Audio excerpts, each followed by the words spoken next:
ലാൽ സലാം. ദിലീപ് നായകനായി എത്തുന്ന മോഹൻലാൽ അരങ്ങുവാഴുന്ന ചിത്രം ഭ ഭ ഭ ഭയം ഭക്തി ബഹുമാനം. അതെ, മോഹൻലാലിൻ്റെ ആ ഒരു ലാസ്റ്റ് മിനിറ്റത്തിലെ തൂക്കം കൊണ്ട് തന്നെ അടിച്ചു തൂക്കിയിരിക്കുകയാണ് ഈ ഒരു ട്രെയിലർ എന്ന് തന്നെ പറയാം. വളരെ വേഗത്തിൽ കട്ട് ചെയ്തെടുത്ത ഒരു ട്രെയിലർ എന്നുള്ളത് നമുക്ക് ഇതിനകത്തിൽ വ്യക്തമാണ്. ഗോകുലം മൂവീസ് പ്രൊഡ്യൂസ് ചെയ്യുന്ന ഈ ഒരു സിനിമ 18-ാം തീയതിയാണ് തിയേറ്ററുകളിലേക്ക് എത്തുന്നത്. എന്താണേലും ഒരു ഗംഭീര, ഒരു മാസ് മസാല, ഒരു രക്ഷയുമില്ലാത്ത ഒരു പൊളിപ്പൻ സംഭവം എന്ന് തന്നെ ലോഡ് ചെയ്തിരിക്കുന്നു എന്ന് തന്നെ നമുക്ക് പറയാനുള്ളത്. സലിംകുമാർ ഉൾപ്പെടെയുള്ള പ്രമുഖ താരങ്ങളെ നമുക്ക് സിനിമയിൽ കാണാൻ കഴിയുന്നു എന്നുള്ളതും, അതുകൊണ്ട് തന്നെ പല സ്ഥലങ്ങളിലും നമുക്ക് എഡിറ്റിംഗ് അത്ര മികവ് തോന്നുന്നില്ല. എന്താണേലും മികച്ച രീതിയിലുള്ള BGMും കാര്യങ്ങളും കാണാം.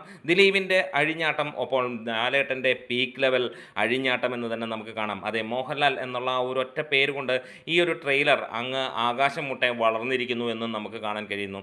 ഒരു ചെറിയ സീനൊക്കെ വരുമെന്ന് പ്രതീക്ഷിച്ചിരുന്നിടത്തു നിന്ന് കളം നിറഞ്ഞാടുക മാത്രമല്ല, തിയേറ്റർ പൊളിച്ചെടുക്കാൻ പോകുന്നു, ബോക്സ് ഓഫീസ് ചവിട്ടിക്കൂട്ടി മൂലക്കിടാൻ പോകുന്നു ലാലേട്ടൻ എന്ന് തന്നെ പറയാം. അതെ, ലാലേട്ടൻ തന്നെയാണ് ഈ ഒരു ട്രെയിലറിലെ ഏറ്റവും ഹൈലൈറ്റായി നിൽക്കുന്നത്. എന്താണെങ്കിലും വളരെ പെട്ടെന്ന് വന്ന ഈ ഒരു ട്രെയിലർ നമ്മൾ പ്രതീക്ഷിച്ചതിലും മികച്ച രീതിയിൽ തന്നെ നിൽക്കുന്നു. ഒപ്പം തെലുങ്ക് സിനിമകളുടെയൊക്കെ രീതിയിലേക്കാണ് ഈ ട്രെയിലറിൻ്റെ പോക്ക് കാണുമ്പോൾ.